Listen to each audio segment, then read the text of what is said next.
Nangila. Okay. Nanadelek, everyone. My name is Namgye, and I'm a student from London. I'm about to finish college, and COVID permitting, I'm gonna do a gap year and travel around Asia to learn a bit more about Buddhism and my culture. The speaker for today's event is His Excellency Ringu Tulku Rinpoche. He will speak for 30 minutes, and then there will be a Q&A session. Questions can be in Tibetan or English. So a bit about our distinguished speaker. His Excellency Ringu Tulku Rinpoche is a Tibetan Buddhist master of the Kagyuk order. He was trained in all schools of Tibetan Buddhism under many great masters such as His Holiness the 16th Gawa Karmapa and His Holiness Digo Khyentse Rinpoche. He took his formal education at the Namgyal Institute of Tibetology in Gangtok and Sampranand Sanskrit University in Varanasi. He has served as a professor of Tibetology in Sikkim for 17 years, and since 1990 he has been traveling around the world teaching Buddhism and meditation at more than 50 universities in Europe, the US, Canada, Australia, and Asia. He founded Bodhicharya, an international organization that coordinates worldwide activities that preserve and share Buddhist teachings, promote intercultural dialogues, and encourage educational and social projects. He has also founded the Rigul Trust, which supports projects in his birthplace, Rigul in Tibet. His Holiness Rinpoche is the official representative of His Holiness the 17th Karmapa for Europe and the founder of Karmapa Foundation Europe.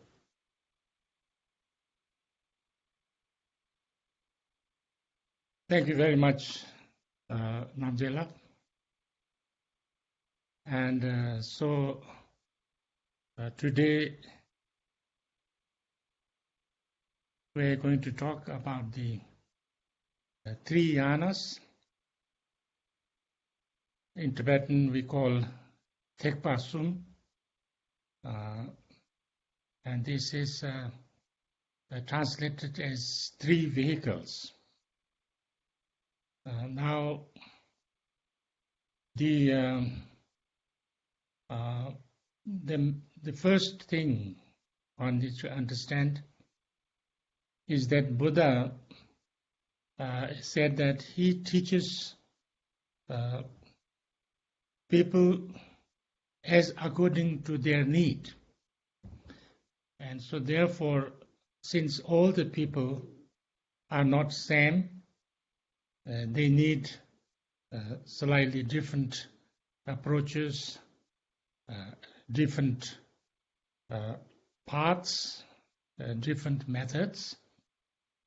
So therefore, he taught various different approaches and practices and methods, not just one. And therefore, all these teachings that he gave were later kind of categorized in three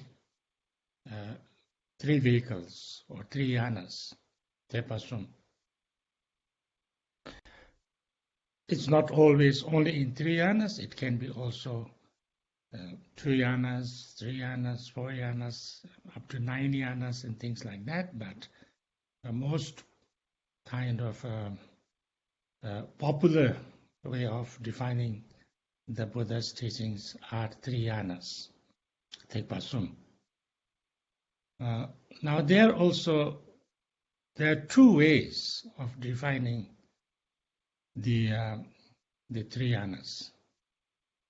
One is the Sutrayana way of defining the 3 yanas, and another is more kind of a universal way, or maybe Vajrayana included, way of defining the 3 yanas. Sometimes all the teachings of Buddha can be divided into 2. Sutras and Tantras. And so these sutras then can be divided into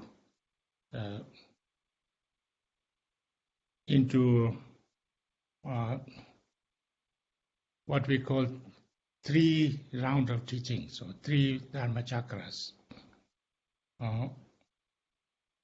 Now, this 3 yanas, from the Sutrayana point of view, is, Sarvakayana,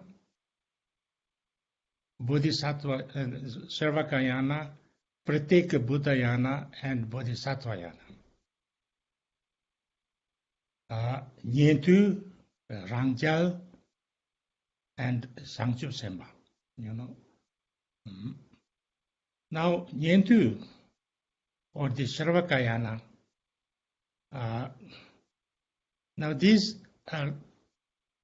is supposed to be the most foundation teachings, which is for everybody. The teachings that Buddha gave for everybody. Now these teachings, the only, like specific teachings of them, the sutras, are very much like the Pali sutras.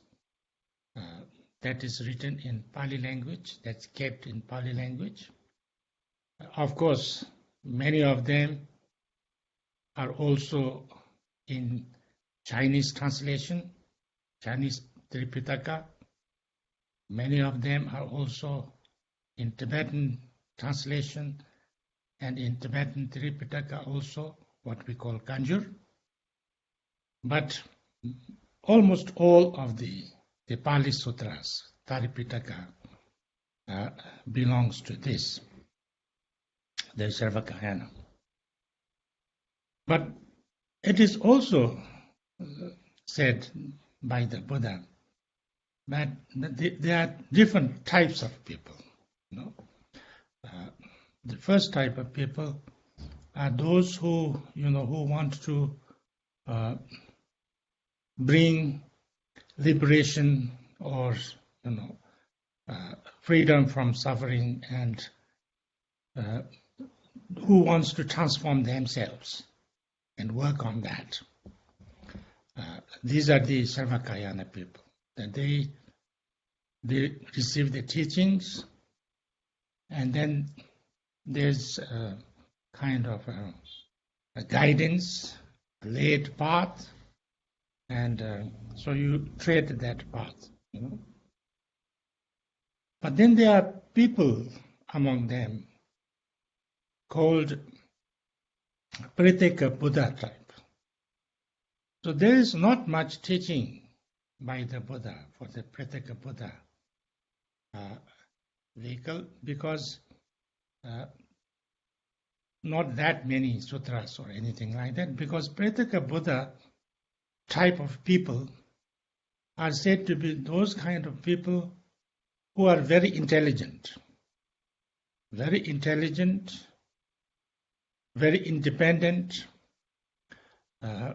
They want to find themselves the way, the path. They don't want anybody to tell them what to do or not to do. So these kind of people, Buddha said,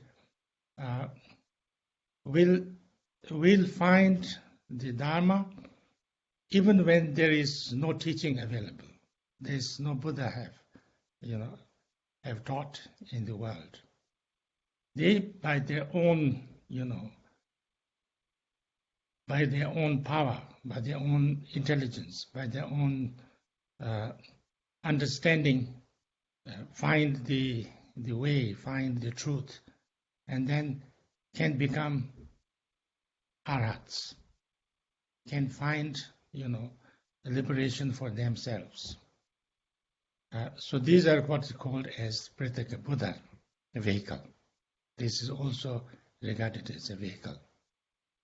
Then the Bodhisattvas vehicle, or sometimes people call it Mahayana.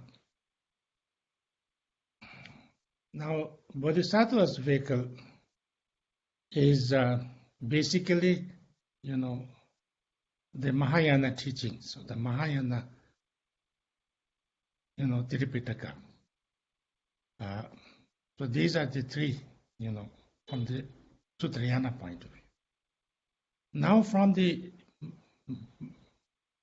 more kind of universal or the Vajrayana point of view, because in the world now, there are kind of three main schools of Buddhism. The Theravadins, the Mahayana, and Vajrayana. So sometimes, or most generally nowadays, we call these three as the Triyanas. Now, Theravada teachings are, as we just discussed, the teachings of Buddha, the Four Noble Truths, Eightfold Path, and all the Vinaya teachings. Vinaya is about the teachings of Buddha on ethics, about the monks and nuns, and also for the general people, like 5 precepts. I think we sometimes mentioned this before also, 5 precepts that people should try not to kill, not to steal, not to tell lies, not to commit sexual misconduct, and not to indulge in, abuse of intoxicating things. Because if you are intoxicated, then you lose the power of reasoning, or you lose your mind, and then you don't know what you are doing. So you could do lots of negative things. So all these are included in Vinaya, and because of the Vinaya, we have monks and nuns. The monastic. These are all Vinaya, and especially, I think I should mention this for your information. The Buddha was the first teacher to create a female, the woman's monastic community. Before Buddha, there never was any, only women's or nuns, you can call it, community in any religion, in India, but maybe not even in the world. So Buddha probably was the first to create the women's, monastic institution and things like that. But this not only Vinaya, but then also sutras, and then Abhidhamma, all 3 Pitakas, we call it, the Pitaka, of this, what we call the Theravada now, because this Theravada school is prevalent in many of the Southeast Asian countries, like Sri Lanka, Thailand, Burma, and all these areas. And their main text, or the canon, is in Pali language. It's of course translated in other, not everything, but some parts of that is translated in other languages also, but basically in Pali. And their practice is very much based on Vinaya, and then, Four Noble Truths, Eightfold Path, and meditation and everything. The training is as we discussed, mainly these three trainings: training on ethics, training on meditation, and on wisdom. This. Now the next is Mahayana. So the Mahayana, or the Bodhisattvayana. These are there is a Pitaka, there is also lots of sutras on the Mahayana. In Chinese translation, Chinese Tripitaka is a huge Tripitaka. There's many, many volumes. And these are mostly, of course, they are also, from Sarvakayana Sutras also, but it's mainly Mahayana Sutras. So the Mahayana is actually on the, the basic teachings of the Buddha. It's not something totally different. It's an addition. In the teachings of Buddha, even at the Sarvakayana or Theravada level, Buddha was always called Bodhisattva before he became a Buddha. And there are lots of stories about his past lives, called Jataka stories. And in all these Jataka stories, Buddha was referred to as the Bodhisattva. And because of all those activities or trainings in Bodhisattva's path, therefore he became a Buddha. According to the, Sarvakayana Sutra also. And except Buddha, there are lots of enlightened people happened in that tradition, but nobody became Buddha. Everybody became arhats and things like that, but not a Buddha. Now, but then in the Sarvakayana teachings, there is not much elaboration on what exactly is a bodhisattva. How to become a bodhisattva. What are the, practices of the bodhisattva? That's not elaborated. Now the Mahayana teachings are an elaboration on that. On top of all the teachings that Buddha gave, the general teachings like Four Noble Truths, Eightfold Path, Vinaya, and all these things, then Mahayana teachings or Bodhisattvayana teachings were on the, full explanation of how to become a bodhisattva and how to, what are the practice of them, and everything very clearly about that. Now sometimes there are historians or people who say that these Mahayana sutras came later. Buddha might have just taught the Sarvakayana teachings, sutras, and maybe Mahayana teachings were added later, were kind of composed by Buddhist scholars and added later. But this is clearly not true, because Bodhisattva is very much mentioned, and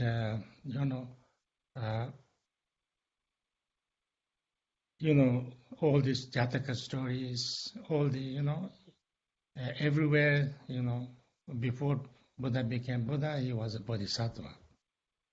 And it is not, I think, possible that somebody didn't ask Buddha, what is a bodhisattva? How do you become a bodhisattva? What are the practices of a bodhisattva? And then Buddha must have taught, what a bodhisattva is, because it is so clearly and repeatedly mentioned that Buddha was a bodhisattva before he became a Buddha. But it is said that, Buddha taught the bodhisattva's path not to everybody, because it is something that everybody cannot practice, and for that you need somebody who is quite, compassionate person, a little bit kind of a courageous person, because for that you have to, you should have this intention to work for the benefit of everybody else, not just for yourself. So he taught to a certain group of people. So therefore, it has its own lineage. And when we see the Bodhisattva's teachings, it has from Buddha onwards, from this teacher to this, and like that. But until these texts or these sutras were written down much later, all the teachings of the Buddha were written down much later, not during Buddha's time, but few centuries after. That is because, you could have written down during the Buddha's time, but at that time, it was not regarded very good to write down the texts. Even the Vedas was not written down. The Vedas is the Hindu, the main text, They always memorized them. And it was kind of taught from the father to sons. And then it went like that. And if it was written down, the Indians thought it has become a little bit, diluted or kind of spoiled. So actually it was the Buddhists first who started to write down the sutras or the teachings, the sacred teachings, the canons.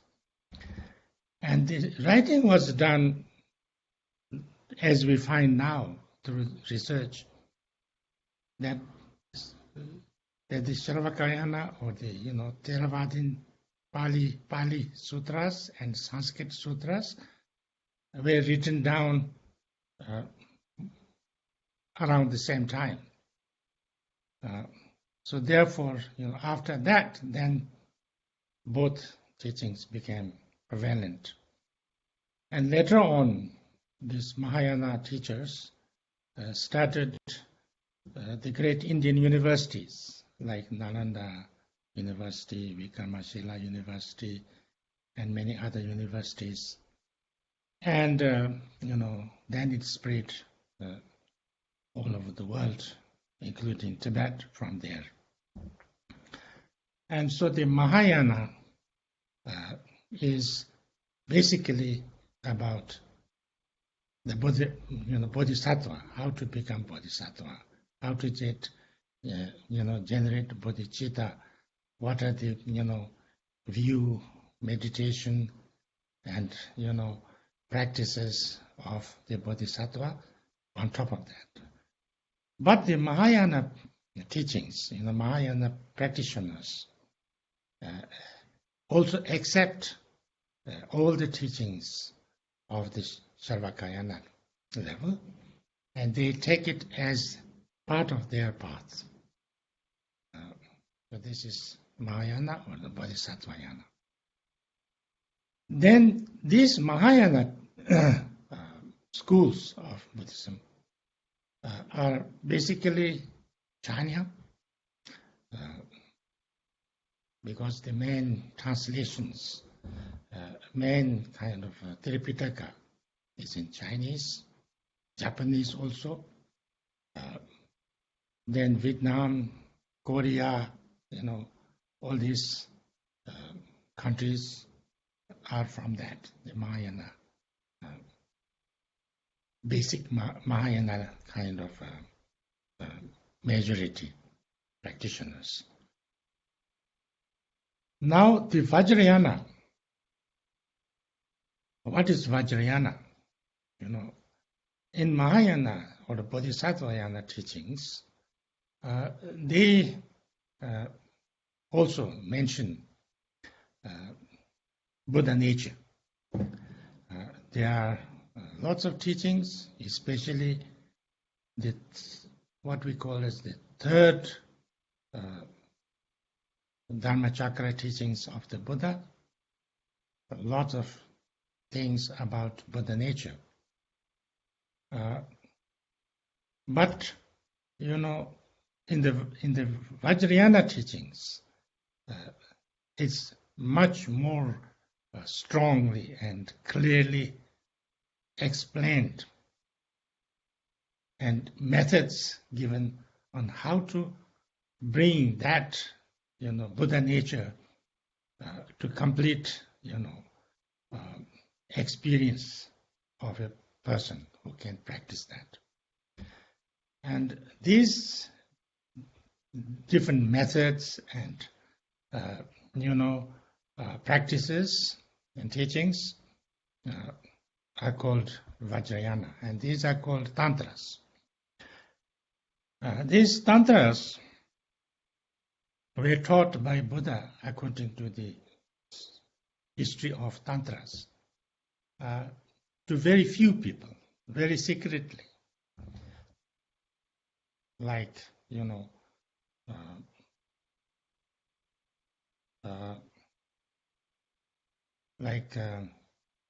Guhi Samaj Tantra, for instance, is supposed to have been taught by the Buddha. And he taught to a king. The king invited him and asked him to teach Dharma. And then Buddha taught some teachings, but then king said, well, I like your teaching, I like, I like you and your teachings and your, everything, but I cannot practice the way you do, become a monk, walking on the streets without shoes, begging for food and becoming a monk. I can't do that. Can't you teach us some another way that I could be the king, I could, work, as the king and, enjoy everything that is, but still practice Dharma and become enlightened very quickly. And then there he taught the Guhe Samaj Tantra. Guhe Samaj means secret kind of society or secret. So he gave these teachings on how to use the practice in such a way that in whatever situation you are, whether you are monk or you are not a monk or you are the king or queen or whatever, you can use those and then bring out your Buddha nature and experience the pure essence of yourself. And these kind of teachings are called Tantra teachings, and these Tantras also need the basis of Bodhisattvas practices. These also need the basis of all the Sarvakayana teachings, like Four Noble Truths, Eightfold Path, Refuge, and all things. So these is the Vajrayana teachings. So Vajrayana teachings actually include all three yanas in a way, and practice all three together. So in a way, the nucleus teachings is the first teachings, the most popular teachings, the most universal teachings given by the Buddha are the Sarvakayana teachings. Then the Mahayana teachings on how to become Bodhisattva includes the Sarvakayana teachings. And then the Vajrayana teachings also include all three. Now, Vajrayana practitioners are basically Tibet. The Tibetan Youth, Tibetan Tripitaka is the Tripitaka, or the Buddha's, the canon teachings, canonical teachings of the Buddha, which includes all these three.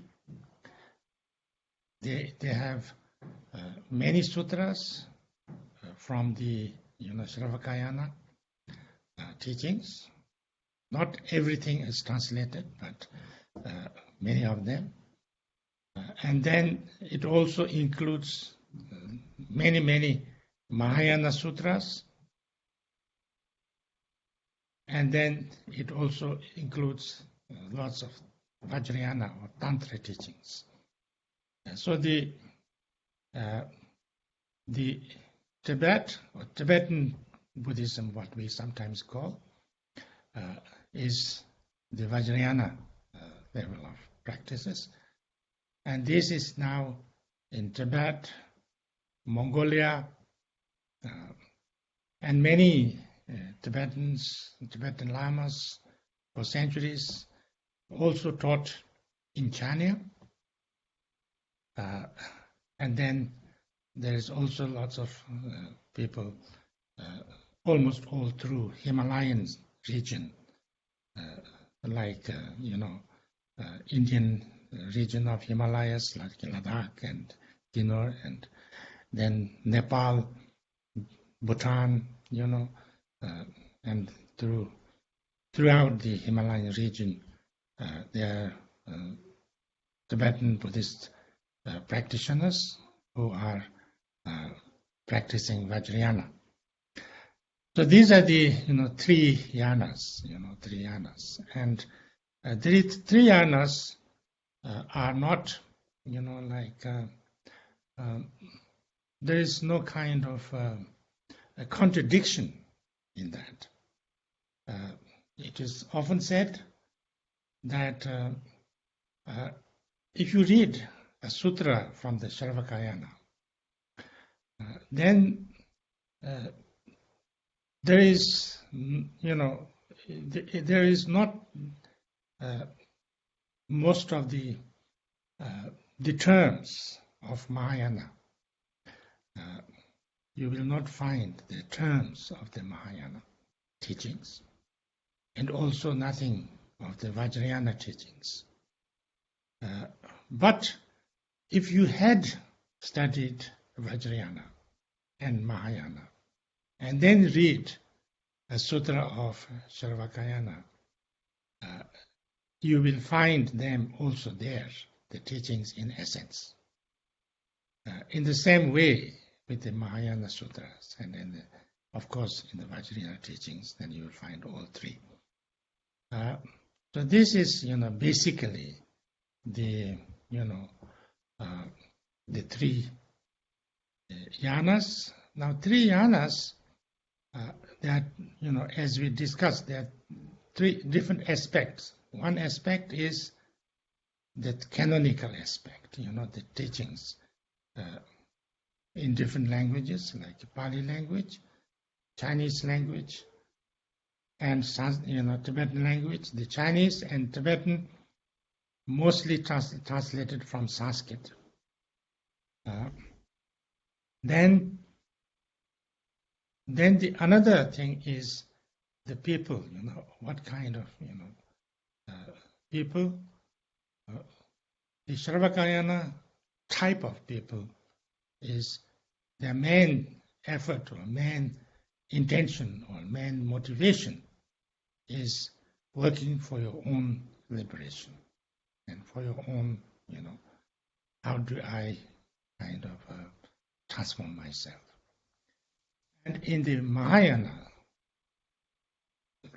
the compassion is given so much importance. How to not just transform myself, but with so much kind of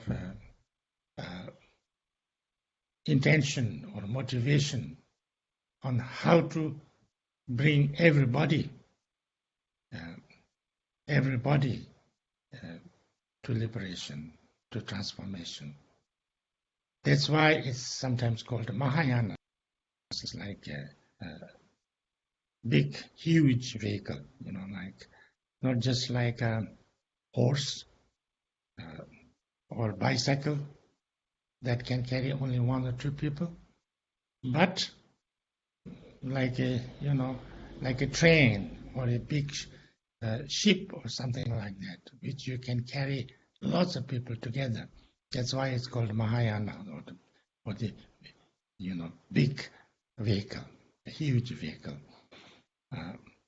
And Vajrayana is especially, there's lots of skillful means, skillful methods, many special kind of methods mentioned there on how to work on yourself. And if you are, really diligent and, work hard, those special methods, if you have a good, good teacher, and if you work, diligently, it is said that it can be very effectively working on your habitual tendencies. So these are the, 3 different yanas. So whole of Buddhism is in these 3 yanas, and especially, the Tibetan Buddhism, we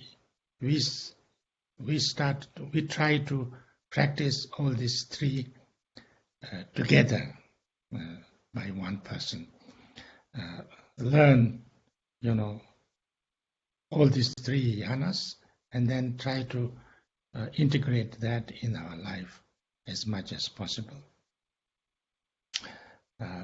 For instance, say like we try to understand most of the things that we talked about, like 4 Noble Truths and things like that, 4 Limitless, and all these things, Eightfold Path we talked about are from the teachings of Sravakayana. But that's very much part of Mahayana also. And the Vinaya is Sravakayana, but it's practiced by the Vajrayanas also. So that is, and then all the Tibetan Buddhists, you can call it, also is mainly the Mahayana, the generate bodhicitta, practice 6 paramitas, and work on the Mahayana, all the Mahayana sutras and things like that, very, very strongly. All the studies, which are done in the big university monasteries are basically on the Mahayana sutras. Then Vajrayana is the Tantras, and this is kind of the essence, essential practices and essential meditations that is done by the Tibetan Buddhist traditions. So these are the Vajrayana. So these 3 put together. So that's a little bit kind of a short introduction to the 3 yanas. So now it's open for your questions.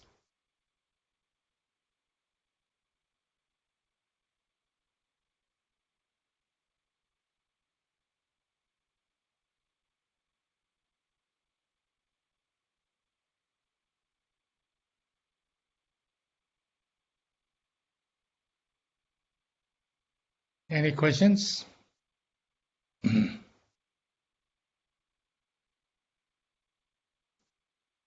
不做提问员那啦，chat box 那啦，那么做明提前呐，那么给那个 picture 嘞。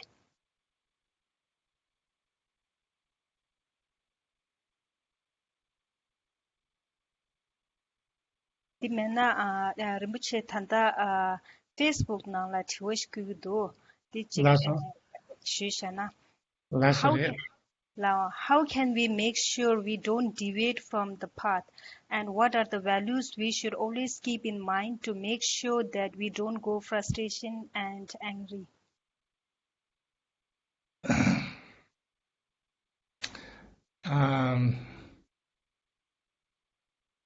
The main thing I think is that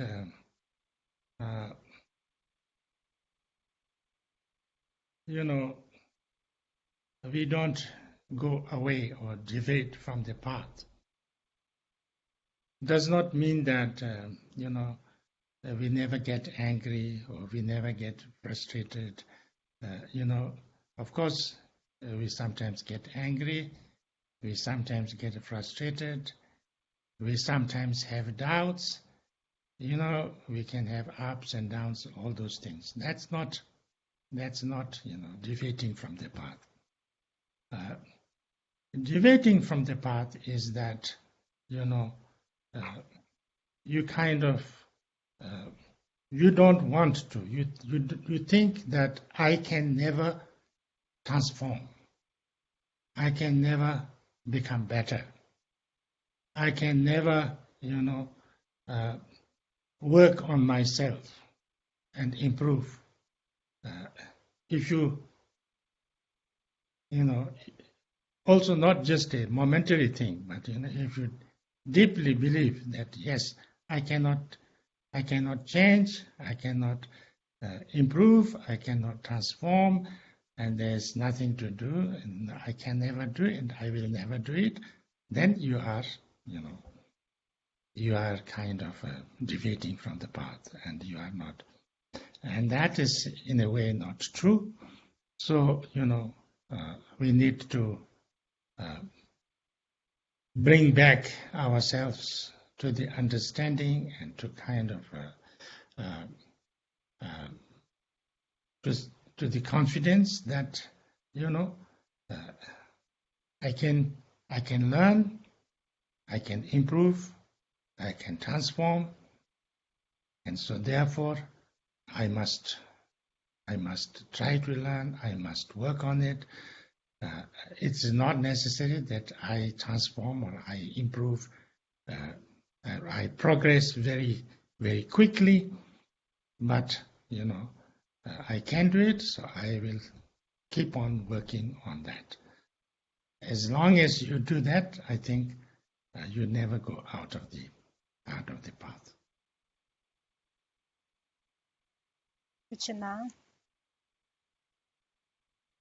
อันนี้ผู้โจทย์ถือว่าอยู่นะถือว่าตายขอกระเบียร์เลย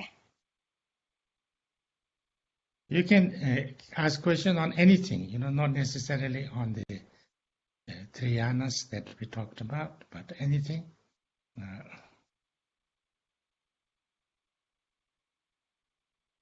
I had one question. Okay. I think it was in the bit you talked about the Hinayana. Yes. With the vices, kind of like sexual misconduct, killing of another, things like that. Yeah. And in like some of the things that I'd read, there was one for like beliefs, like one of the vices was wrong or like distorted beliefs, but I didn't really know what that meant. What does that mean? I think you are talking about this 10 non-virtuous actions. And 10 we say there are 3 non-virtuous actions of the body, 4 non-virtuous actions of the speech, and 3 of the mind. Now this, the last three non-virtuous actions of the mind, first, this lokta, this, what we call it, wrong view, wrong view. And now wrong view, there is many different levels of wrong view, if you have a, it's basically like you have because the view is very important in how you see things. How you see things. If you believe that, like if I kill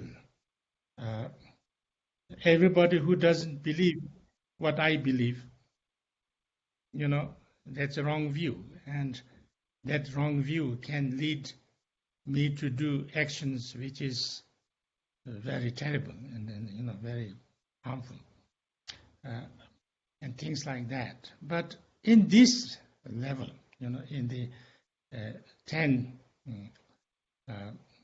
wrong views, the main thing is said to be, it is taught like this, that you don't believe that your actions don't have any reactions. Like you have your actions don't, what can you say? Your actions doesn't matter. What you do doesn't matter for the future. Even if you do lots of bad things, it doesn't matter. You can do lots of negative things and it doesn't affect you, or it doesn't affect things that it doesn't matter. So if that kind of view is, then it's very dangerous, So wrong view is basically in this particular way is like that to understand the effect of your what I see, how I view and how I act with my body, speech and mind affects my future, affects other people. So therefore, I have responsibility of how I think, how I act, and what I say on my future. So therefore, it's basically about karma. Like a little bit to do with the karmic. From Buddhist point of view, the way I am now, the way I react, what kind of intentions and what kind of state of mind I have, how I act with my emotions and actions and things like that would create my future. And therefore, if I want to have a better future, if I want to become a better person in the future, I have to be,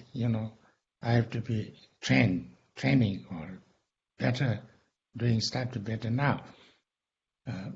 So, I have to be nice and kind, and, I have to be gentle, and I have to be, helpful and beneficial, not only for others, but for myself also.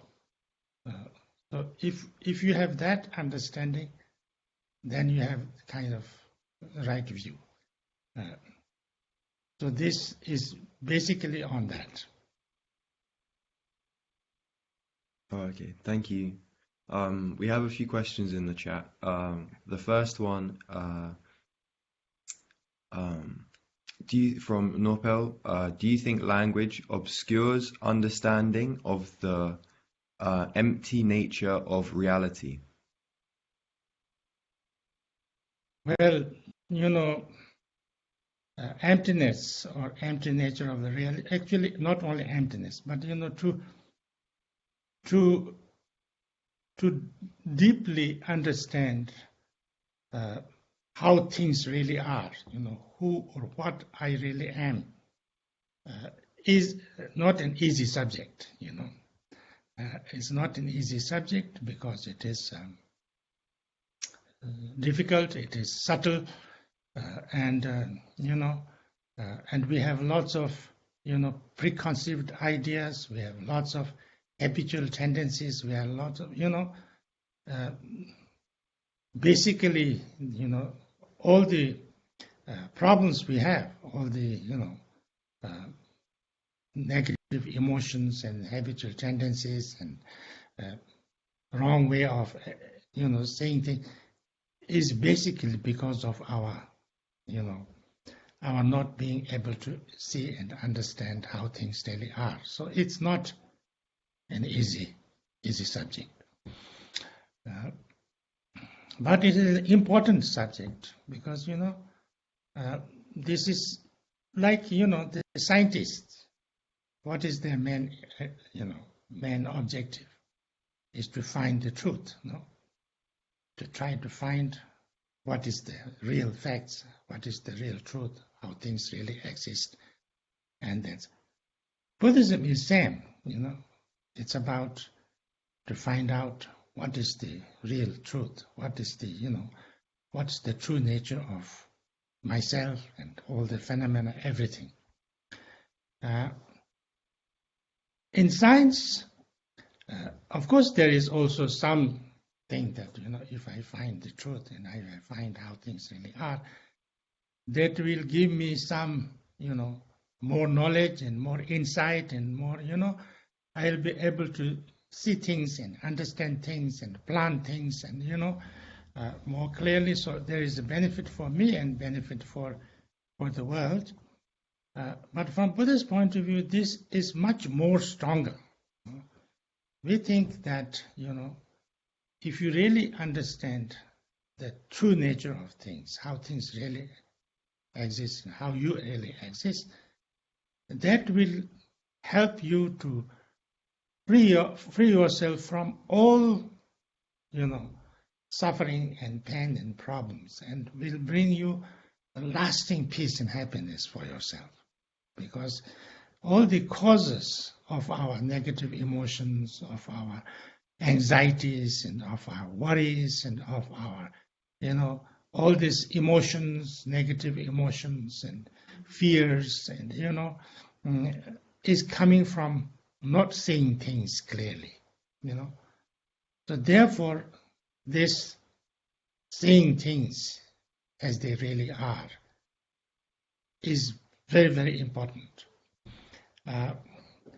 Now this is, to see things clearly. Now we have to, if we have to discuss about it, if we have to, explore about that, we have to, analyze, we have to explain, we have to, research, we have to listen to people who have some understanding and things like that, and then we have to use language. But language has limitations because language is only a tool, The language is just a tool. Language is just the written language, for instance, is also symbols, the A, B, C, or Ka, Ka, Ka is just the symbols. And even words written are symbols. And from that symbols, we understand something.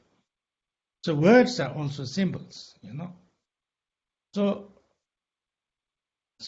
when you say words, when you say something, or when I say something, I can understand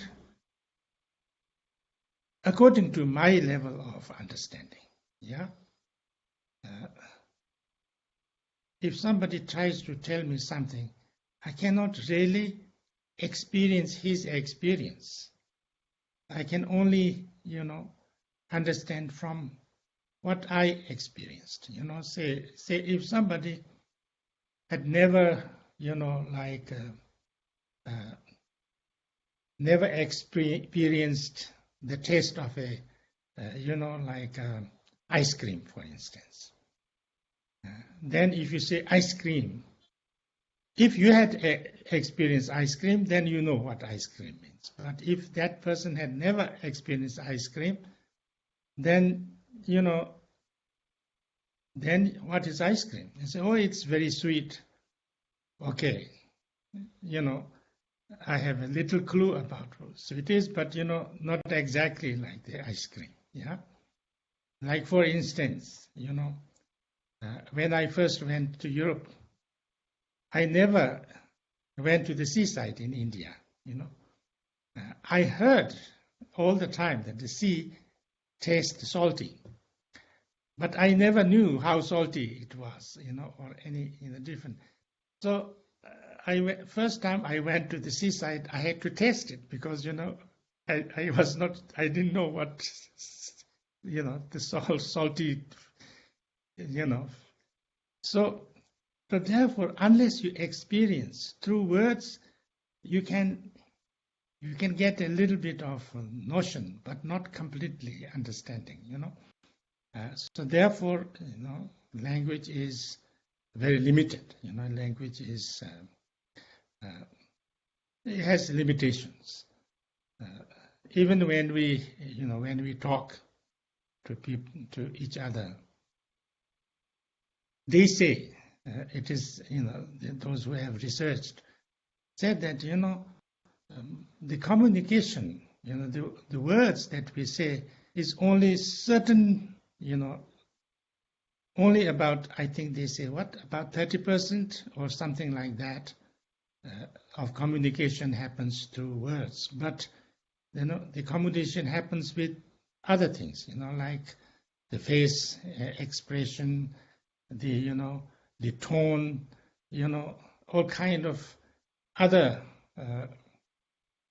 ways of, we communicate a lot without language. So therefore, language has its limitations.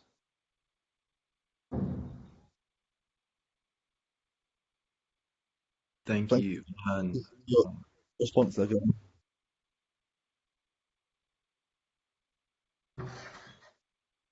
Yes? Oh, I'm not sure what just happened there, but there is another question. Did you say something? Can you hear me okay? Am I coming Yes, through? now I can. Oh, okay. Yeah, there's another question. His Excellency, kindly enlighten us about Guru Rinpoche and Tibetan Buddhism in brief. Thank you. Guru Rinpoche or Guru Padma Sambhava is there's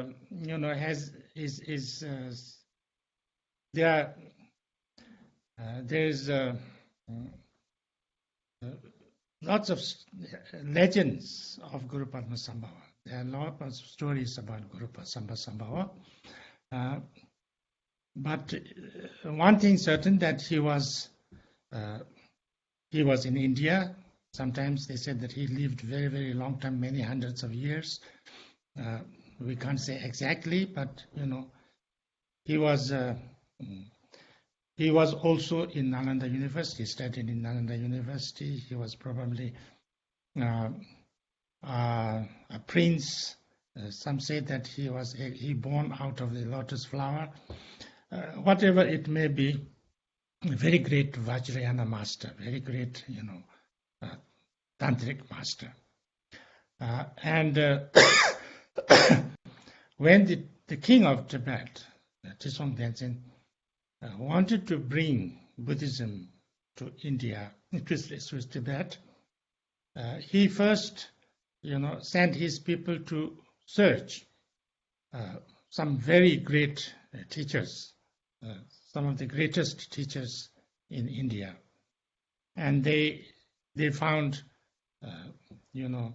Santarakshita, a very great and very highly revered master in India, and then they invited him, and he came to Tibet.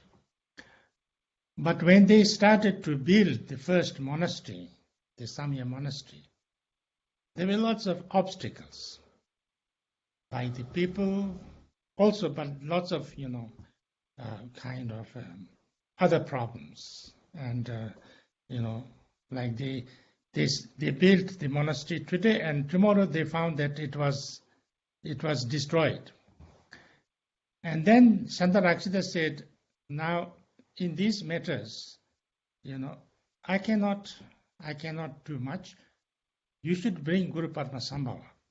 And if you can bring Guru Padmasambhava, he is a very powerful practitioner, teacher. He will be able to subdue all these problems, and then, we can truly establish Buddhism in Tibet.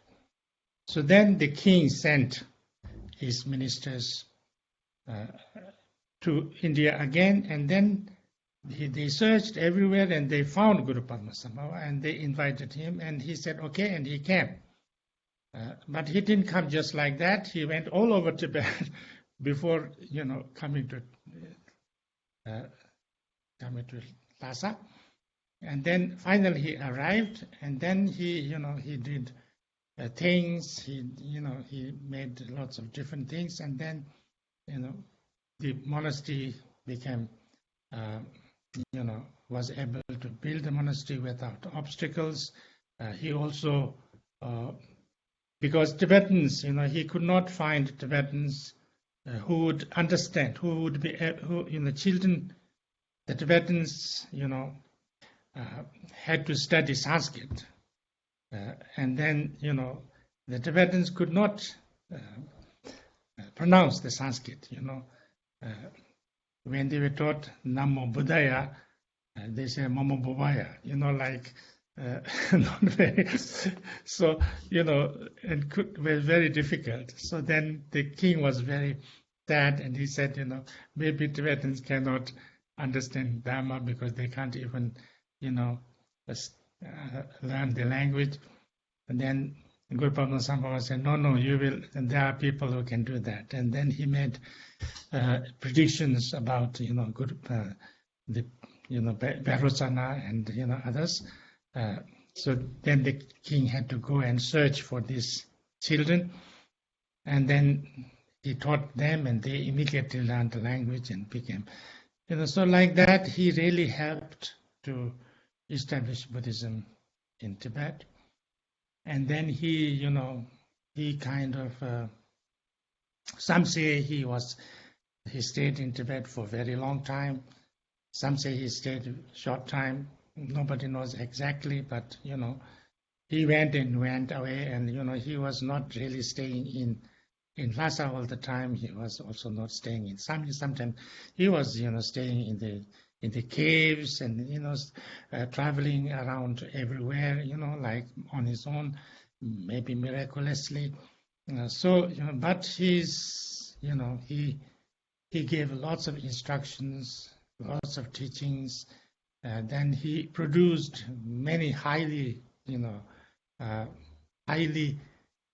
acclaimed, highly, attained disciples, 25 siddhas and many others. And then, so they, then all the translations and everything went, and, so he's mainly responsible, along with, we call him Khenchen Bodhisattva, great Khenpo Bodhisattva, but his actual name was Santarakshita.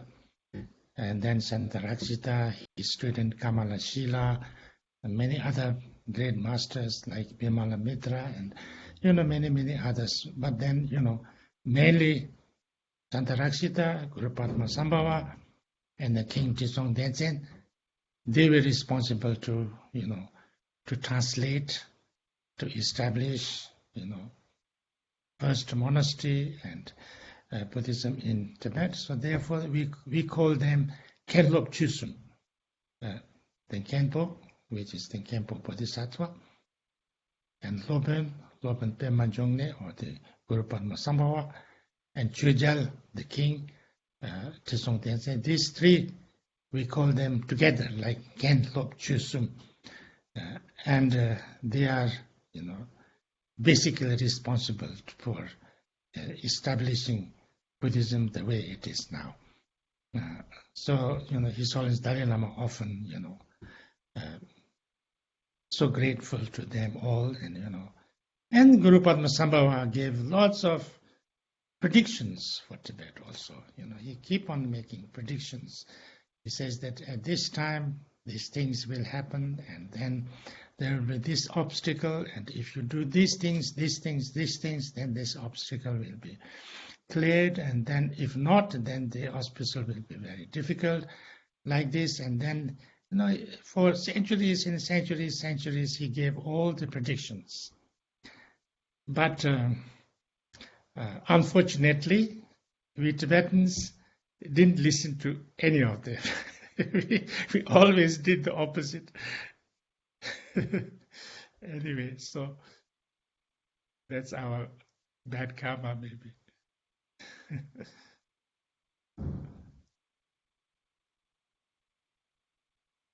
Thank you. I don't think we have any more questions. Okay, thank you. Yeah. Tujana Rinpoche. Thank you That was very really much. interesting. Thank you, everybody, and look forward to see you next time, all of you. Tenzin Chunyi La, Tenzin Chuki La, Le Dup La, and many others. Thank you so much. Thank you. Tujana. Thank you.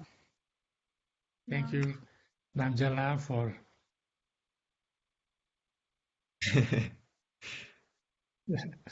okay. Lasso Tujche. Tujana Jeo. Tujana Rinpoche, Tujana Garinche, and Samalo Tujana. Tujana. Lasso Tujche. Yabunago. Okay, lasso.